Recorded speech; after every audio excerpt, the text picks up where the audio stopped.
Assalamu alaikum wa rahmatullahi wa barakatuhu. Welcome to the Adam's Qalb al-Mu'min weekly podcast, where we talk about transforming our characters to be more pleasing to Allah subhanahu wa ta'ala. Joining us this week, in lieu of Imam Muhammad Majid, is our very own Imam Syed Omair. Assalamu alaikum, Imam Syed Omair. Alaikum salam. How you doing, Saad? Alhamdulillah. I'm not gonna keep calling you Imam Sayyid Omair. Please don't. I've known Omair for I actually met Omair in Jordan when I was traveling to Jordan, and then bizarrely you were hired by Adams 3 years later. 3-4 years later. Yeah, I moved back to the States and was looking for a job, and Adams had an opening. Alhamdulillah. So we were. It was just meant to be, Omair, you and me. We used to eat Yemeni food in Jordan together, and now we're Qalb al-Mu'min podcasting. Yeah, inshallah, may Allah Ta'ala join us for more Yemeni food soon. Inshallah. Love Yemeni food. But after Ramadan, because Ramadan is on its way, yes. And in a couple of weeks, there will be no Yemeni food for any of us. Well, unless we're having a for iftar. No, you need samosas and pakoras for iftar. Yemeni food will wait, inshallah. Unless you're Yemeni, then you can have Yemeni food for iftar. I didn't mean to offend the Yemenis, of course. Alhamdulillah. Yes, Ramadan is it's less than 2 weeks now. It's really, really close. Yeah, Ramadan for me is a very interesting time because, of course, I'm diabetic, right? Mm-hmm. Type 1 diabetic, so it's fasts are a bit difficult. But then on top of that, I'm doing my PhD this semester. Last semester, I was saved by coronavirus. This semester, and they didn't know what to do, so it was like I was able to play it off. This semester, everything has systems in place and whatnot. So I'm not sure how it's going to be. So wait, you're still doing it from home though, right? Yeah, everything's from home. What I'm really dreading is next semester when it's all going to be where I'm going to have to actually commute to DC. Summer, and all that. fall, right? But what about you? What are the Ramadan plans for Adams? Is that a secret? We're not allowed to say. No, it's not a secret. It's already been announced in person. I think it's been announced on the Adams socials, or it's going to go out very soon. But so we are having Tarawih at several of the Adams locations. I think everyone knows in the community that the Ashburn Masjid, the new masjid, just opened up in Ashburn, alhamdulillah. So if you haven't checked it out already, make sure you go check that out. So they're going to have Tarawih there as well. Main Center is going to have it. Sully is having it. And I believe Gainesville may be adding as well. But that one, that's a little asterisk on that one. So we have Tarawih. The format is obviously going to be different. So it's going to be social distance, 6 feet in place. We're going to have 8 rakas in person. In those 8 rakas, we will cover half of a juz. And then when everyone returns home, we're going to continue the virtual program, which I believe you're hosting, right? So we'll be doing the virtual program. Yeah. So in the virtual program, we will do the remaining half of the juz. I've been working with several of our young hufaz in the area, and we're recording that so that will be played live, or that will be played after that time. We'll also have a khatira. We'll have the usual Tarawih khatira. We'll have a Fajr khatira. That series is still continuing. Mm-hmm. And also, I'm excited to announce a new program that we're going to be doing with myself, the youth. It's a youth program and an adult program, but there's prizes for the youth, so adults don't get anything. Sorry, but every day we're going to be reciting Surah Rahman. So it'll be almost like I don't want to call it tajweed class, but we'll be reciting together. The goal is by the end of the month to finish memorizing it, because we'll have recited it so many times, inshallah. Whoever does recite it, inshallah, will get a prize. And then Imam Majid will do a tafsir of Surah Rahman, a 4-part tafsir of it throughout the month. And there's one more program. Yes, we're also going to be doing our, I don't know what you'd call it, our stories, Saturday stories. I'm trying to come up with a catchy title. A few years ago, before Corona, we did the Khulafa Rashidun. Right. Yeah. We did their stories on Saturday, their life stories. So now we're continuing with the great Imams. It's called the great Mm. Imams. So Imam Abu Hanifa, Imam Malik, and the rest, inshallah, will do their stories. So I'll be doing Imam Shafi'i because I'm a Shafi'i. I wonder why. We'll find other people. I mean, we have other people lined up to do the others. I call dibs on Imam al-A'zam. Yeah, hey, of course, if you want to. Yeah. Look, if there's ever any fight on who is Imam al-A'zam, is there a neighborhood named anywhere called the Azamiyah for anybody else? Okay. No. I will also admit he is Imam al-A'zam. Okay. For those who don't know who we're talking about Imam Abu Hanifa. It's his usual title in Arabic, Al-Imam al-A'zam, the greatest Imam, because he was a great Imam. He was the greatest Imam. It was the greatest. Do you know? Right? I read something very interesting. Imam Abu Hanifa's, rahimahullah, his father served a dish to Imam Ali, radiallahu anhu. And you know what the dish was called? Al-Azamiyah? It's called faluda. Actually called faluda. It was a milky sweet. Imam Ali radiallahu anhu ate it and he liked it. Wow. Yes, this is I'm not making this up. Is this found in the collection of the Mawdu'at? No. This is an actual in Kufa. This was an actual story.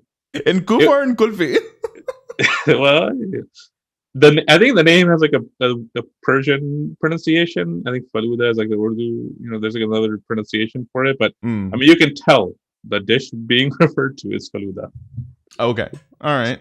So we have that claim. we have that claim. Faluda comes from the Imam. Mm-hmm. Okay, so enough faluda now, inshallah, and more coming back to Ramadan, in which actually there's a lot of faluda. But anyways, in Ramadan, we wanted to talk in the beginning about where Ramadan comes from. Yes, and where I mean Ramadan obviously a lot, but Ramadan, where the obligation of fasting in Ramadan comes from.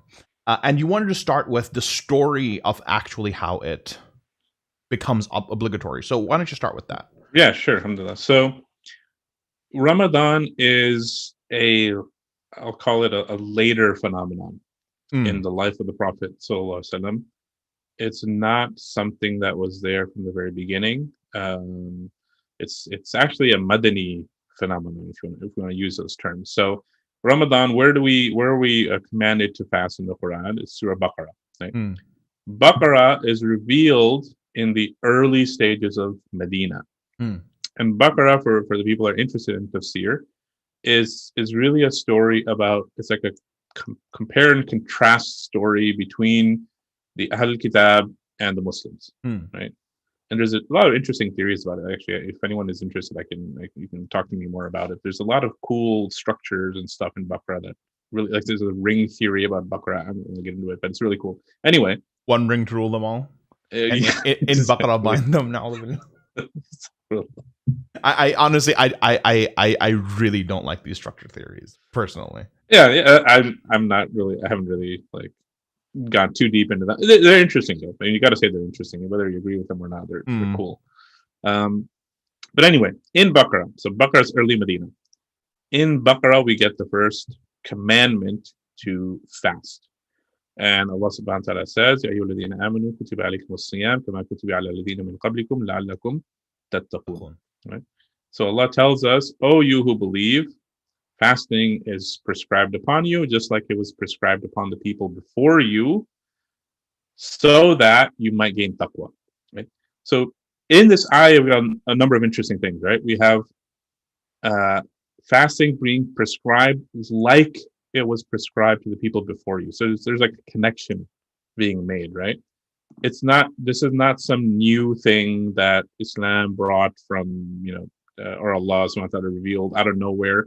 This is something that's been there in every religious community, right? So why is that significant for Medina? Because Medina is the first place where the Muslims actually encounter one of these previous communities, right? Muslims now encounter the Jews of Medina, and the Jews of Medina also fasted. Right?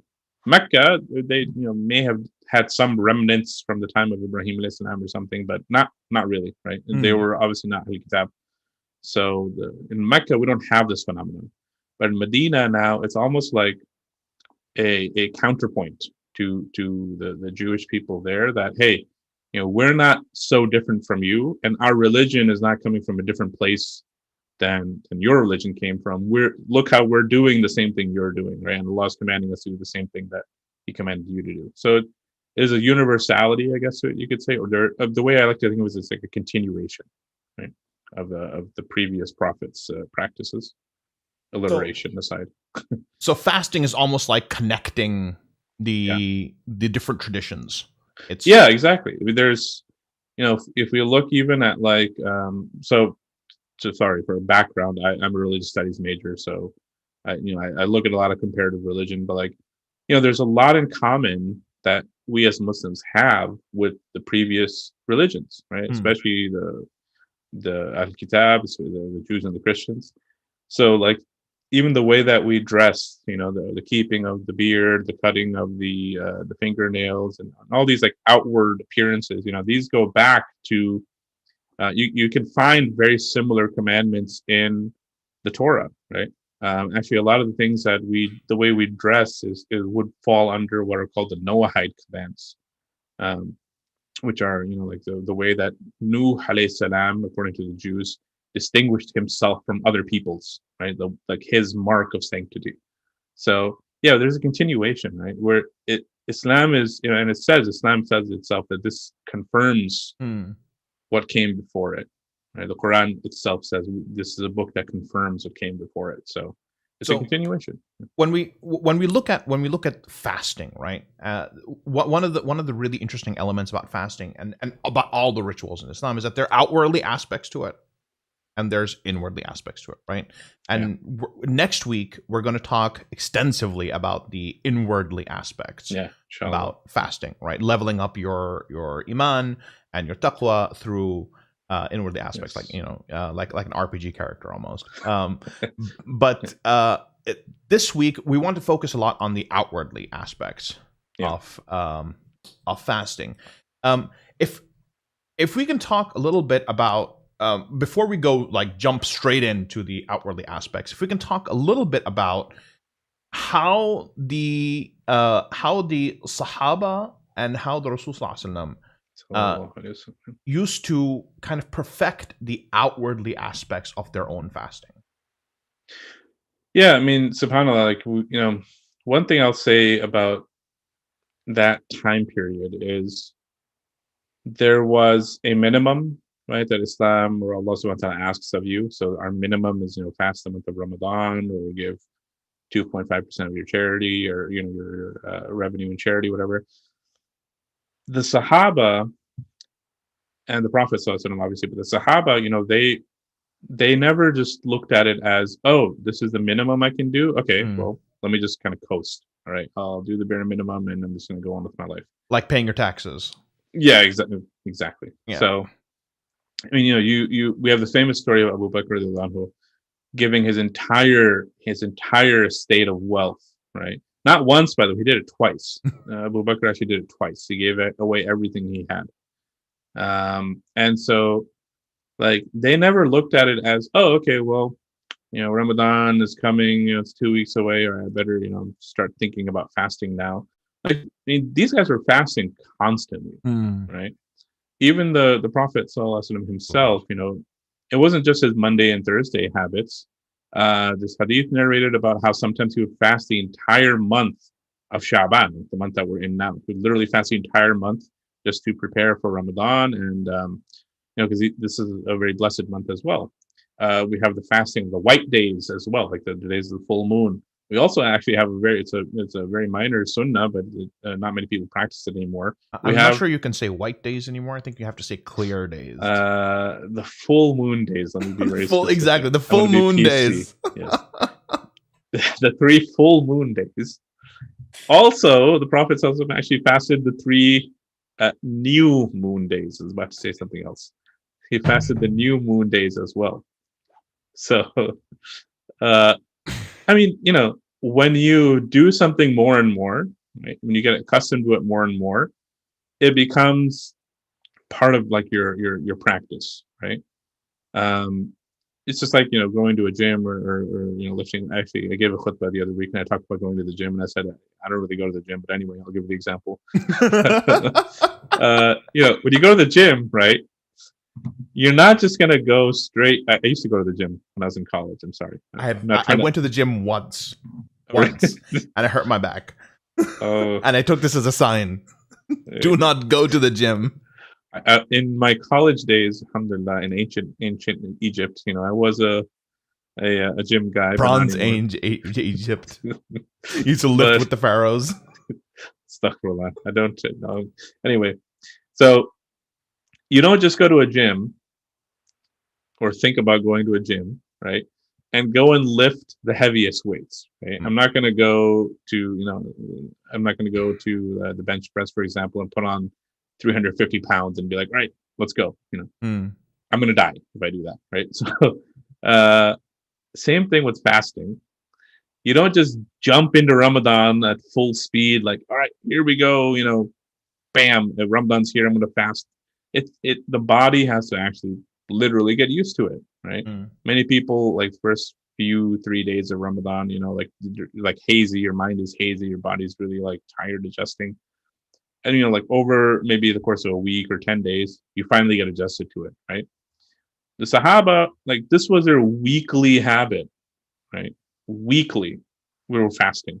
Right? It's no question about it. So like their bodies were like they never had that like that adjustment period when it came to Ramadan. But now we have to, and for them also, see, alhamdulillah, we're still talking about the outer aspect. Inshallah, next week when we talk about the inner aspects.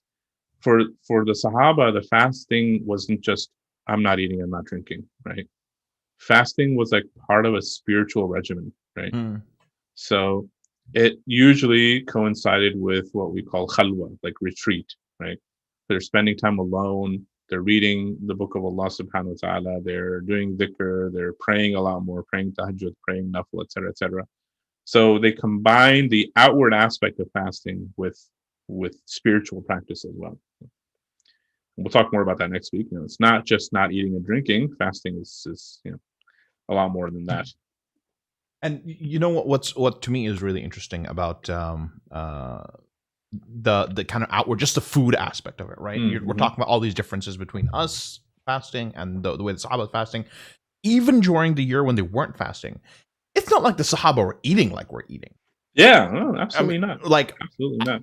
If I wanna go out and eat, right? Like I'm having chicken wings and half a pizza, and then this giant piece of cheesecake, and then I'm like, I'm kind of full. In Sterling, everyone goes to the IHOP and spends 6 hours there at night. Oh my god, we did that a few times. Okay. Yeah. So we go to the IHOP, right? We go to the IHOP, and we get there for suhoor, right? And the guy is like, this is obviously before Auntie Corona. And we get there before suhoor, and this guy he asks the non-Muslims to wait because we only have 40 minutes to eat for suhoor. Okay, and then he comes and he tells us, he says, well, we can make this dish, but it won't be ready until about 10 minutes before you have to start fasting. Everything. He knew the exact time. It was amazing. This man comes when there's about 10 minutes left with this jug of water, puts it on the table, and guys, you guys got 10 minutes left. Allah bless him, man. It was amazing. That IHOP is, mashallah. It's a Ramadan staple here in Adam Center. How do we start talking about IHOP? But the Sahaba aren't. But the Sahaba aren't eating like we're eating either, right? Like some of the Sahaba are living off of dates. Some of the Sahaba don't have meat except for during Eid al-Adha. There's a really funny story. Oh, there's two really funny stories. Okay, one is a funny story, one is a sad story. Here's a funny story. Put them together, normal story. Balance out. So when the Sahaba took Khaybar, okay. This is a story I read a long time ago, so I might get some of the details a little hazy, but it's a funny story. So when they took Khaybar, this is how stories change over time.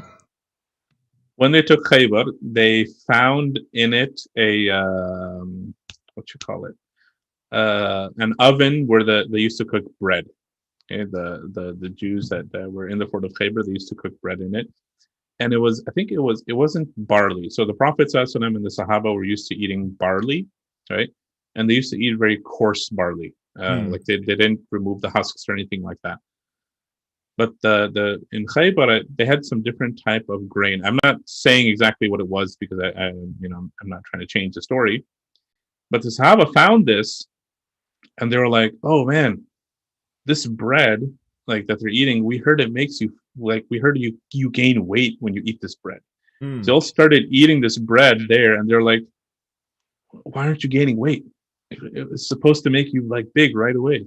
So like even the simple like thing of like finding a different type of bread was strange to the Sahaba, right? But they found rice in Persia. They found, yeah, actually, there's like there's books written about there's books written extolling rice, the praise of rice. I've actually come across, I've never read them. I come across titles, "The Great Mercy of Allah in the Creation of Rice." Like this is actually books like that. And So, you know, I was just gonna like jump in on this point. Yeah. Like, there's the Sahaba didn't used to eat very much meat. Mm. You know, like meat was very like it was kind of an abnormal thing for them to be eating meat. It was a special. It was a delicacy, right? Things that you ate when guests came over, special occasions, things like that. Now we have giant meat farms. Yeah. Right. Like you go to McDonald's. I mean, don't it's go to very McDonald's. abnormal, Right. Yeah. But like in McDonald's, you have available $1 hamburger with meat. And 24 hours a day. And 24 hours a day, right? Yeah. So the Sahaba are eating extremely differently than we are. And so when they have to fast on Monday, Friday, or Monday, Thursday, or when they are fasting Monday, Thursday, it's not as difficult for them. When they're jumping into Ramadan, it's normal routine almost. Yeah. That ties into my second story, right? So the second story is I'm not remembering which Sahabi it was who said it. Next week I'll confirm who it was, but there was a Sahabi who I remember, I think it's in the Shama'il actually of Imam Tirmidhi in his collection, that some of the Sahaba, after the death of the Prophet ﷺ, and the Muslim world grows exponentially, right? And especially under Umar radiallahu anhu. So some of these Sahaba would look and see like, oh my God, we have meat all the time. We have, all the food we could desire all the time. And these Sahaba would start crying. It'd be like, they would remember. I don't remember who it was, but he remembered. I think the boycott in Mecca that period, and he remembers that they used to have to eat leaves, right, and tree bark. And Bilal radiallahu anhu, used to have to sneak in meat, not meat, a tiny piece of food under his armpit. Right, and he would bring it to the Shi'ab of Abu Talib, the valleys of Abu Talib, and like a bunch of people would be not fighting, but they'd have to have just a tiny morsel. Ration it. Yeah, exactly. And the pain that the Sahaba who's narrating the story remembers all the pain they used to feel of hunger. But yeah, man, like we are so spoiled, subhanAllah, that for us, it's where some people it's very difficult when Ramadan comes. I can't have my drink, my super deluxe, French, Italian latte cappuccino thing 24/7. I can't have this. I'm not digging on the coffee, guys. I tried it. I could never do it. But anyway, can't have this, can't have that. Yeah, like you're right. For the Sahaba, it was like it's just like another day. But they would increase their spiritual practice, during fasting, because they realize that during fasting there's a special attention that comes from Allah subhanahu wa ta'ala. We'll talk more about that next week, inshallah. And well, I had this Quran teacher who used to have like 12 cups of coffee a day, and it wasn't like just regular cups of coffee, it was Turkish coffee. Nice. And then when Ramadan would come, his eyes would get bloodshot because he was having that caffeine withdrawal. It was not a good time. Not a good time for this brother. The sheikh, actually. So, okay. We understand the way that, the origin of Ramadan and the way that Ramadan used to work for them versus for us. But how do we as people start to kind of, just in the outwardly aspects of our fasting, how do we start thinking about and then behave in ways, like, just give me a couple of tips on how to make my Ramadan better, just focusing on a couple of outwardly things. Yeah, it's a great question. So, well, let me backstep a little bit. So, I have this theory that's been going around my head for quite a while about how should we approach Ramadan, because in this day and age, we there's a lot of different, like, I guess, we have such like tiered routines. We go through all, like, I gotta go do this thing and that thing and this and that. We lead very busy lives. We cook complicated food. We spend way too much time on Netflix, et cetera, et cetera. Um, so what I've been thinking about for a while is, like, Ramadan, when it comes, it's like a hard reset, right? Like, back in the day when you're playing SNES and you're losing on Street Fighter and you hit the reset button, right? Right. Or now, This when is your computer stops working, you have to yeah, reset it. exactly. You gotta reset it. So Ramadan comes as like a very hard reset, like pumping the brakes, right?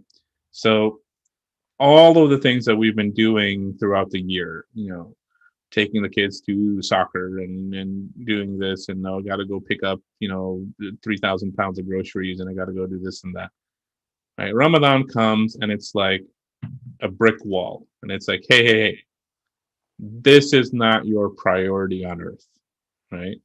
Allah subhanahu wa ta'ala did not create you for soccer camp, right? He created you for worshiping him, recognizing him, right? Knowing who he is. So Ramadan comes, all and not only, I mean, alhamdulillah, I'm talking about things that are good, alhamdulillah, kids, like soccer and whatever, and we go get meat and this and that from the store. But, like, even our the negative things we do, like the negative habits we do, the bad food we eat, carb loading and all that kind of stuff. I love carb loading, but anyway, it's bad for you. Kids don't carb load. All the negative emotions we have, even, right? Ramadan comes and it's just like, hey, stop. Time to reset. It's like a person has been going on for so long in such a way, and it's like, all right, here's the fitrah button. Let's get back closer to the original fitrah, right? And people, when they come into Ramadan, I mean, that reset hits you really hard for a lot of people, right? But I've always noticed this, that whenever I talk to someone, the first, I don't know, 4 or 5 days are like really bad. And then your body just gets acclimated, right? The body, like, physically just adapts. It's like, okay, this is the new norm. Khalas. Like, it's happy, it's content. And then what happens? The days fly by, right? They fly, and then we're in the last, like, the 27th night, and people are like, how we get here, right? Not only that, but, like, people find more strength for Taraweeh. Like, it's almost like Allah is showing you in this month, like, hey, this is what you are actually capable of doing, right? You're actually, if you really put the time and the effort in, you're capable of praying 20 rak'ahs of tahajjud every night, right? You're capable of reading the Quran every month. You're capable of fasting every day. It's almost like Allah is showing you, like, hey, this is who you were actually meant to be, So when we are doing the outer aspects, right, it's kind of scary when we're thinking about it now in Sha'ban, like, oh, Ramadan's coming, but the body is going to adjust. We all know what the rules are. We all know no eating and drinking, et cetera, et cetera. I think a lot of it is actually a mental game, right? Mentally, we're like, oh, and it's not like we know that fasting is not tough. We've done it for X number of years now. I think the mental problem is, like, I gotta let go of all of these things, right, that I'm used to having. Gotta let go of the soda, and I gotta let go of the coffee, and then let go of this and this and this and this. So, yeah, think of it as a reset. Think of it as, this is an opportunity for me to kind of just reprioritize. what's really what my life should be about as a Muslim. So, And I've always seen Ramadan as kind of like boot camp. yeah, You know, exactly. like it's a yearly yearly training of your iman. Yeah. And this is something that I think is so important and is so neglected in modern religion, where Yeah. like we want to divorce the body and the spirit from each Yeah. other, you know, and be Yeah, like, yeah. oh, you should just be spiritual. Yeah, you know? exactly. Don't But the body no and the spirit, hardship, no nothing. exactly. Yeah, you know, the body and the spirit, they're not divorced from each other. Yeah. You have to, they're deeply connected, and the way that siyam and, you know, roza, the way that roza works is it forces you hmm into a greater spiritual state Yeah. by putting your body under pressure. Yeah. We actually have, like, you know, people, and sometimes people don't buy this idea that, like, you know, if you put less effort into something, like, you'll get less reward. People have this idea like, no, brother, it's all about your intentions, and, you know, which is true. It's not a false statement. And, you know, Allah will give you everything, and then, you know, there's no work, there's no. I mean, look, we have hadith that demonstrate that if you take the easier route, not that it's bad, but there's less reward. You know, if you, like, for example, as a Shafi, I know this. If you're praying a nafil prayer, you have the option to pray the nafil standing. You have the option to pray the nafil sitting. Mm-hmm. But what happens if you pray the nafil sitting when you're capable of standing? There's Less reward. There's literally less reward, because now the thing that you're doing it in an easier fashion. Mm-hmm. You know, so And you're absolutely right about that. Like, there's no denying that. You know, like, the easier you make it, like, and not to say everyone will get rewarded who fasts, but there's a vast level of difference. You know.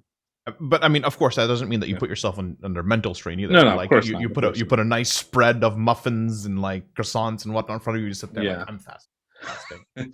one of my shuyukh used to say, you know, you should just get to the point where you're a little uncomfortable, right? Like, just a tiny bit out of your comfort zone, because, you know, that will actually help build up your courage. That'll show you what you're actually capable of. You're not gonna jump into the, you know, like, despair, like, you know, just a little uncomfortable, like, okay, you know, can I do this? Can I not do this? And then you show yourself, I'm capable of doing it. Of course, disclaimer: if you aren't capable of doing it, stop. Don't do it. don't say Saad and Omair pushed me into, you know, the valleys of despair. No, I mean, but I think that is super important. Is that, you know, we don't like to think often that putting the body under hardship and under stress can have serious benefits, whether spiritual or physical. But I mean, that's exactly what exercise is, right? Exactly. Like, exercise, physical exercise, you're literally tearing your muscles apart. Exactly. literally, right? to build like, them back up. You have bodybuilders who are sitting there, like, going like this the entire time, and they're literally ripping their muscles, and then their muscles are rebuilding themselves stronger, exactly, right? And that's very much what it feels like Ramadan is. Right? It's putting your body under so much pressure that it can rebuild you stronger. And, you know, people love to quote the hadith. The Prophet ﷺ says, "Afala akunu abdan shakura," right? Should I not be a grateful servant? A lot of people love that statement, but, you know, a lot of people forget the context. When did he say that statement? It's very important to know when he said it. The Prophet ﷺ said that statement when Aisha, how she would wake up in the middle of the night and see him praying. And he was praying to the extent that his feet were blistering, and, you know, like, you can, like, she probably could physically see that, okay, he looks very uncomfortable right now, right? And then that's when he says, you know, and she says, "Oh, Ya Rasulullah, why are you praying so much when Allah has forgiven you of your past sins and all your future sins?" And he says, "Afala akunu abdan shakur," right? Should I not be a grateful servant? It's in the moment of, like, when he's in, like, you know, very intense practice, right? Physical practice, discomfort. And I think, you know, what's something that I know you you have personal discomfort with, is this kind of feeling of wanting to get away from the discomforts of Ramadan. Yes, the infamous Ramadan hack. Hacking Ramadan hack, yeah. Oh my God, that bothers me so much. So what? Okay, first, because when you started talking to me about this, I had no idea what you were talking about. What is a Ramadan hack?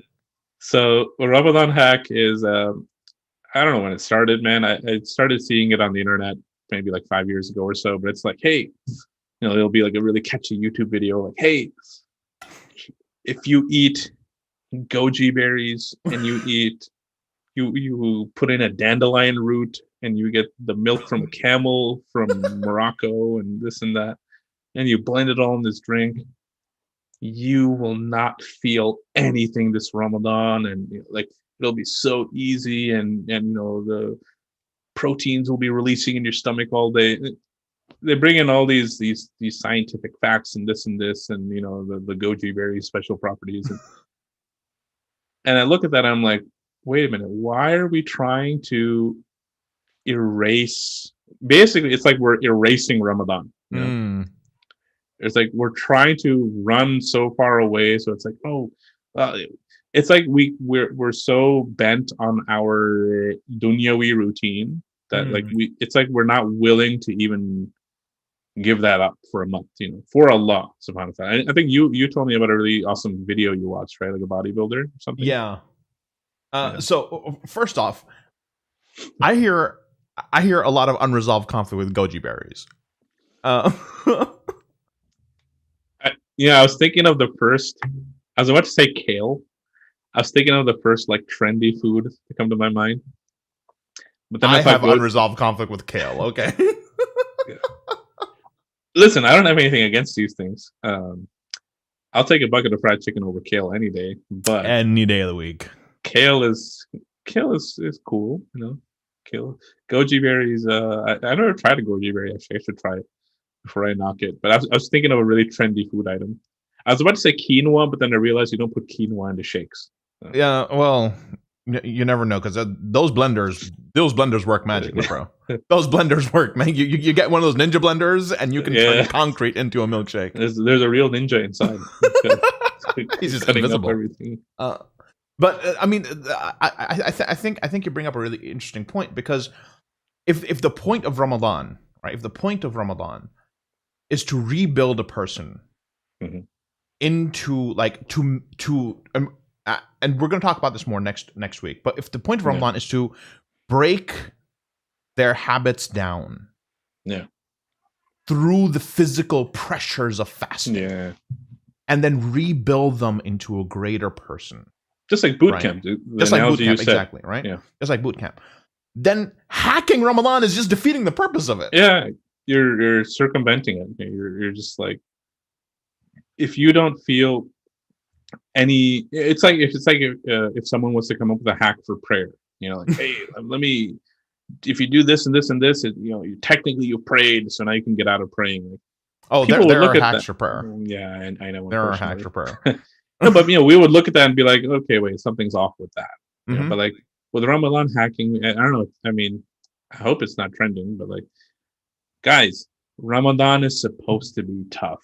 That's the point of Ramadan. I think you said this best a few years ago when we were both at Adams. I think someone had come asking you for like some ways to like get out of, like, benefit from their giving zakat, right? Yeah. And I think you were like, no, zakat is, you're supposed to lose money. The point is you're giving your money away. There's no benefit for you in this dunya. Yeah. There's nothing for you here. Stop looking for ways to benefit your zakat, or out of your zakat. But I mean, if a lot of this, I think, comes down to the way that we, in the modern world, in the modern mind, we look at actions and benefit. Yeah, exactly. We look at actions as the only benefit is that which has physical, material benefit to me in this world. Yeah. And any meaningful act has to have physical, material benefit to me here. Exactly. And therefore, if I am to understand Ramadan and fasting, I should only be able to understand Ramadan and fasting if it gives me physical material benefit in this world. Yeah. Or if it can avoid the greatest harm to be possible, which is what these hacks are trying to do. Like, okay, I'm technically fasting, but there's no harm to me whatsoever. I don't want to say the word harm, but there's no discomfort to me. There's whatsoever. No discomfort. Yeah. It's not. I mean, the form and the function, right? It's very deeply linked in almost all of the ibadat. Whether it's salah, whether it's siyam, whether it's zakah, whether it's hajj, the form and the function very deeply linked. You go away from the form, you're going to lose the function. Exactly. And one of my shayukh put it that way too. He said every act of taqwa has a visible dimension and an invisible dimension. Every act of taqwa, even fasting, even though you can't look at someone and see, oh, that person's doing roza. Like, there's nothing that appears, physically, but you can tell when they're not engaging in the food. Right? They're not going for that croissant or that coffee or whatever. Like, you can still see that, okay, they're doing something. They're controlling themselves. And there's always a physical aspect, right? So when we're trying to diminish that to where it's basically like, yeah, I can still do if your dunya does not change in any way during Ramadan, there's a problem. You know what I'm saying? Your deen should change. Also, your dunya should change a little. I mean, not to your detriment, puts you out on the street, but something has to change, right? Ramadan's a month of change. For sure, absolutely sure. And one of the and you talked about this in the YouTube video that we put on the channel, and I'm just going to link the video in chat here. You talked about in the YouTube video that there are sacrifices that we should be making when we are in Ramadan. Right? We should be taking full advantage of the fact that Allah subhanahu wa ta'ala has put us in a spiritual boot camp. Yeah. So can you run down a couple of those sacrifices that we should be making? Yeah, absolutely. So first of all, let me preface all this by saying any act of sacrifice in Islam leads to growth. Okay? And there's a very interesting linguistic thing I'll just bring in for a second here because I was originally an Arabic teacher, but the word zakat. He was my Arabic teacher, actually. Okay. Well, I think I was your TA, but anyway, zakat, right? The word zakat actually means what? Growth in Arabic, right? Our zakat is our giving away something, right? But when you say something in Arabic, zakah, it actually means it grew up nicely too, right? And the analogy that I heard someone say was really nice was like, imagine you're taking care of a plant, right? Or let's say a bonsai tree, for example, right? I love bonsai trees, but you have to prune them. If you don't prune them, what's gonna happen? You're gonna die. The bonsai tree is not gonna last. You have to prune it. You have to take away part of it so that it can continue to grow. Right? So any act of sacrifice, right? In this dunya, what appears to be a sacrifice on a day of judgment, inshallah, and in the akhirah, is actually growth, right? So in the video, I mentioned that, when we think of Ramadan, we usually just think about, oh, okay, no food, no water, right? That's immediately what comes to mind, no food, no water, right? But as I was mentioning in the video, no, there are way more, there are a lot more sacrifices that we can make during this month besides just, the fasting of our stomach. The way I termed it was the fasting of our stomach, right? So there's the fasting of the stomach. That's one part of your body, right? Boot camp exercises your whole body, right?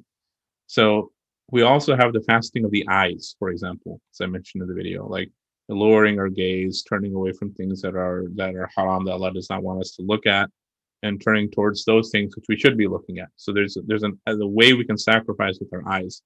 There's a way we can sacrifice with our ears and our tongue. So not engaging in backbiting, not engaging in, talking about other people, slander, whatever, lying, cheating, anything that we want to do, we know is haram. We sacrifice that by not speaking about it or by not listening to it. Giving up.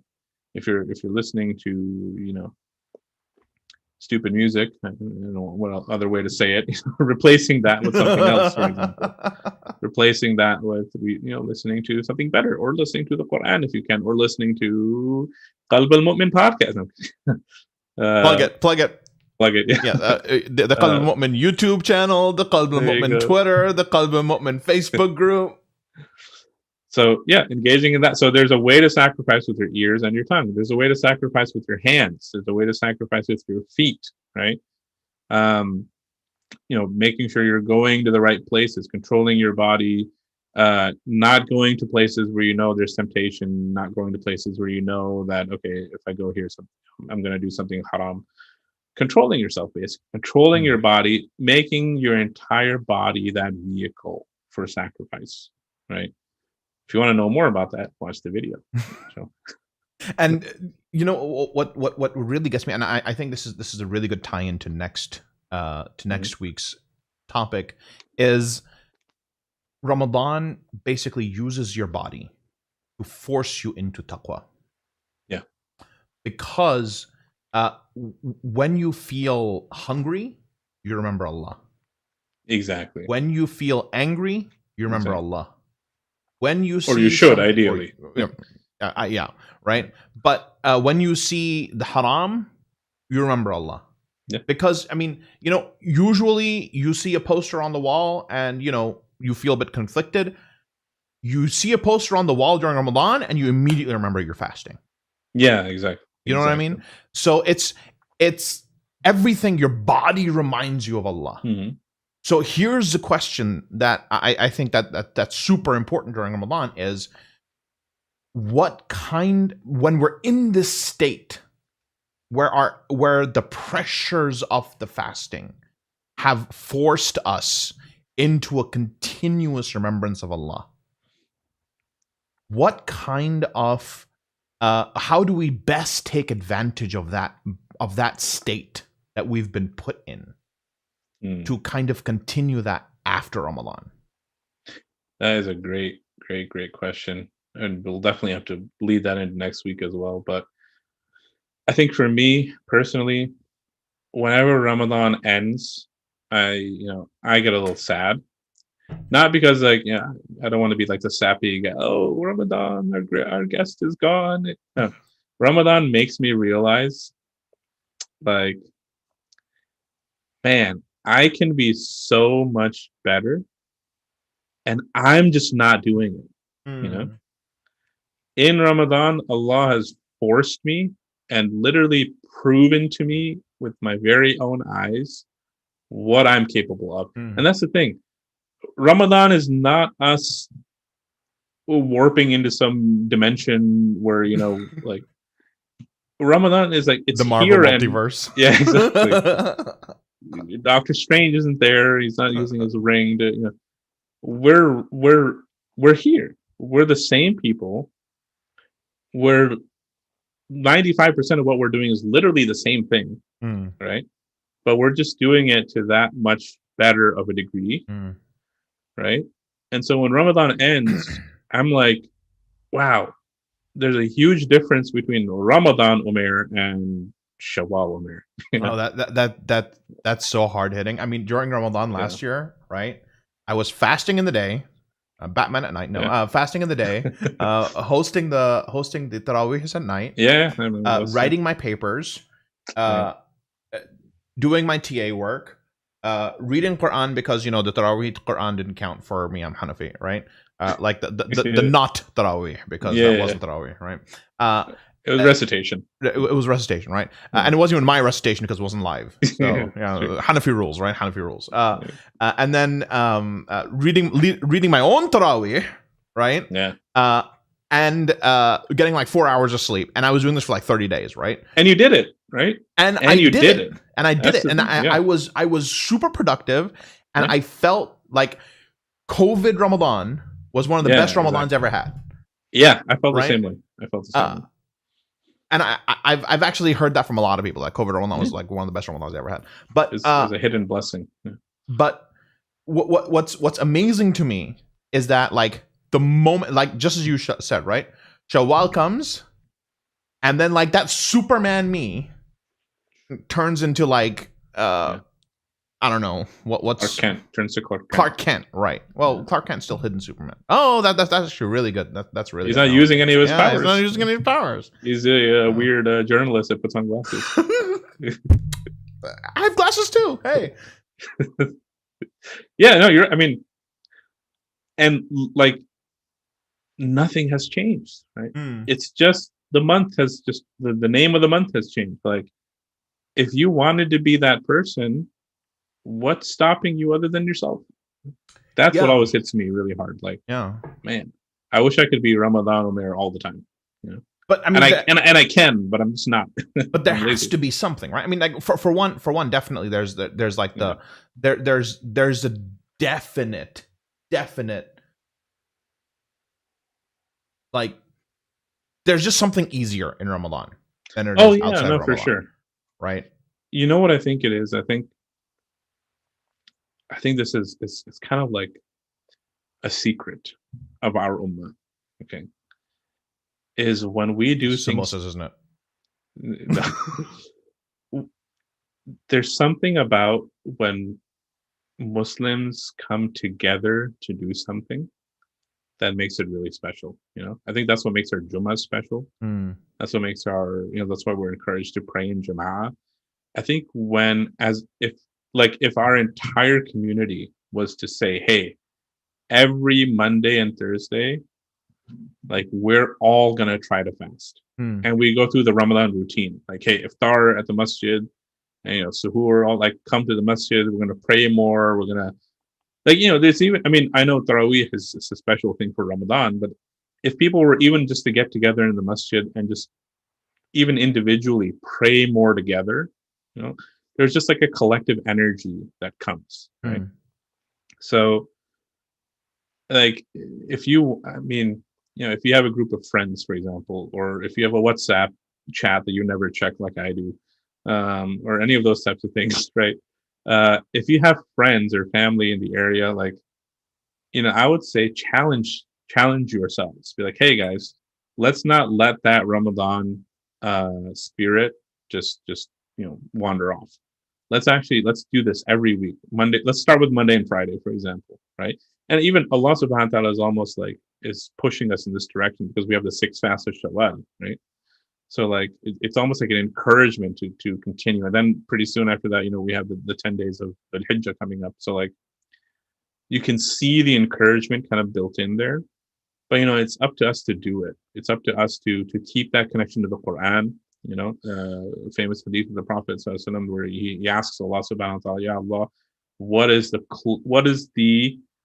one thing that is like the best act of worship? I'm really paraphrasing here, I apologize, but what is the greatest act of worship, or what is the greatest way to draw closer to you? And Allah says, my kitab, my book. And then it's asked, with understanding it or without understanding it? And Allah says both. Either way. Right? The Quran, Ramadan is its month. Oh, Imam and I had a fight with that. About the month of Ramadan? No, about the with understanding or without understanding it. Oh, I mean, I'm just saying it because a lot of us, still need to work on our Arabic, including myself. But like, yes, it's true. Ramadan is the month in which the Quran was revealed, but it's not, like we take our mushafs and our subara, then we like fold them up and we put them up on, like the shelf or wherever. We never touch them. The Quran was revealed in the month of Ramadan, but it's not just for the month of Ramadan. The Quran is the month, is the book for your whole year, for your whole life. Speaking of Imam Abu Hanifa, Imam al-Azam, he said there was a corner of his house, I believe, where he read the Quran how many thousands of times. He said, this corner of my house, I read the Quran in it thousands of times. Like, yeah, that's what, we should be trying to do that. We should have 12 khatams a year at least, inshallah, if we follow the advice of the Prophet. What that story has always told me, the one of Imam Abu Hanifa, is the importance of habit. Because not only was reciting the Quran habit, but sitting in that corner was habit. Yes, the place was special too. Exactly. So what And we're going to talk a lot about this next week, inshallah. So don't forget to hit subscribe, follow, like, share, all the social media things. But link it to your TikTok, guys. don't TikTok. Don't TikTok. What's the new one they use? Group thing. Venmo. Yeah, send it to your Venmo. Chat room. I don't know. I'm like 30 something. I'm a boomer. Link it to all your stuff, guys.